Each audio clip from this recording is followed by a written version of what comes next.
नमस्कार दोस्तों, आज हम एनालिटिकल पैराग्राफ का पार्ट 1 शुरू कर रहे हैं। लाइक शेयर सब्सक्राइब ज़रूर करें, धन्यवाद। ओके, तो आज हम पढ़ेंगे एनालिटिकल पैराग्राफ के बारे में।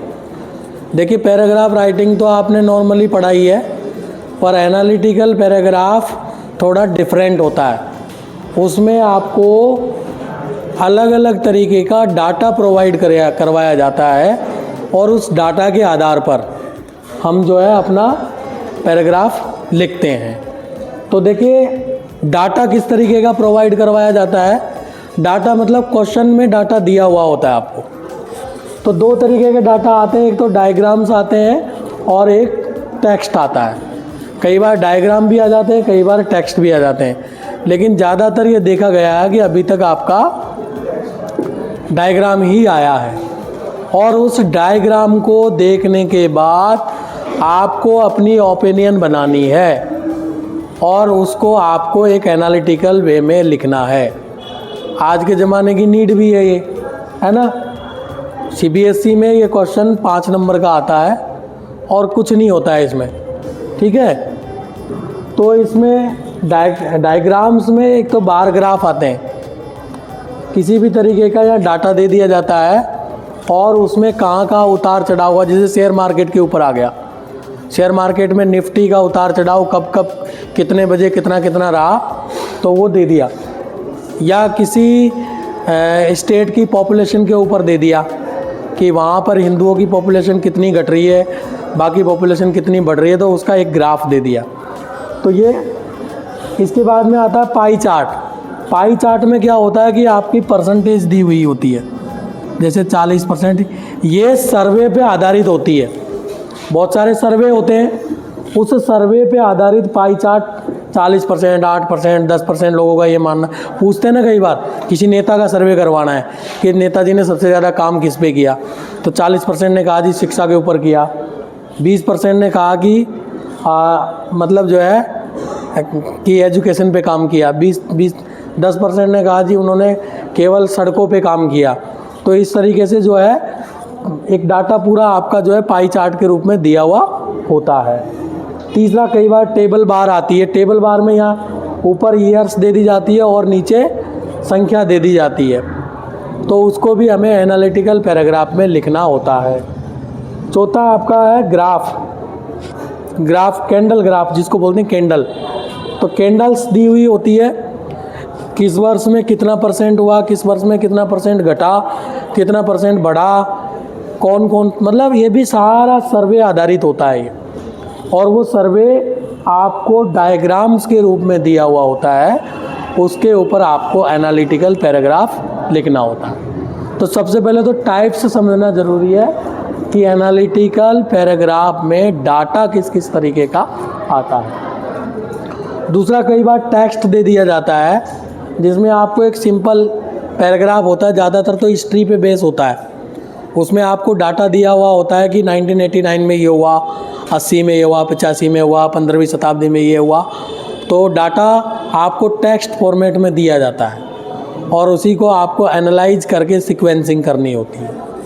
देन कोई एडवर्टाइजमेंट दे दिया जाता है, फ्री सेल वेल इस तरीके का करके एडवर्टाइजमेंट भी आ जाता है उसके अंदर ना।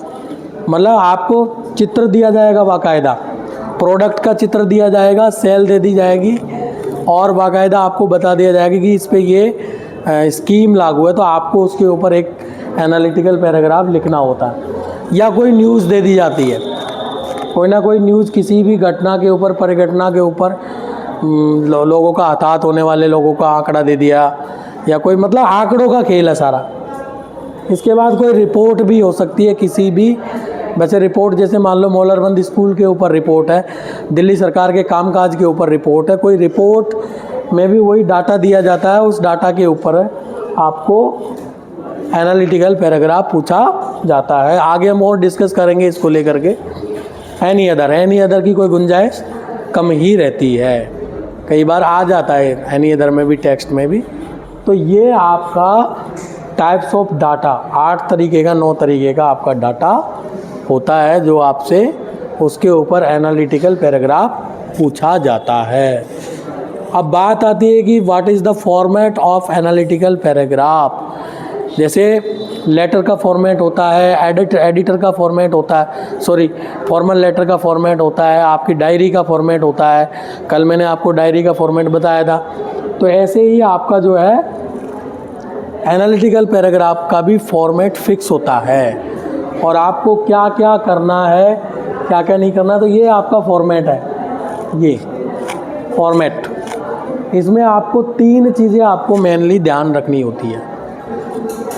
चूँकि आपका 100 से 120 वर्ड्स में 100 से 120 वर्ड्स में ये पैराग्राफ लिखना होता है, ना 100 से कम होना चाहिए ना 120 से ज़्यादा होना चाहिए। लेकिन उससे पहले हम थोड़ा सा डिस्कशन कर लें कॉमन मिस्टेक्स पर।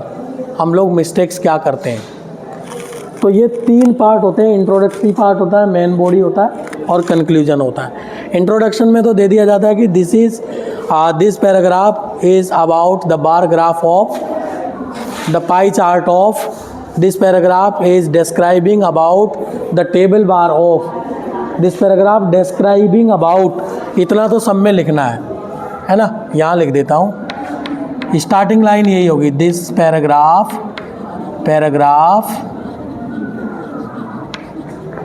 इज डिस्क्राइबिंग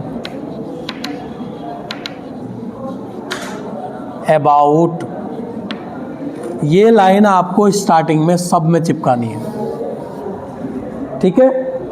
और इसके बाद में describing, this paragraph is describing, या आपको यहाँ पे पैराग्राफ भी लिख सकते हो, आप यहाँ पे लिख सकते हो बार ग्राफ भी लिख सकते हो, आप लिख सकते हो दिस पाई चार्ट, है ना, this table bar, this paragraph, this advertisement, this news, this report, है ना, this table bar, this graph.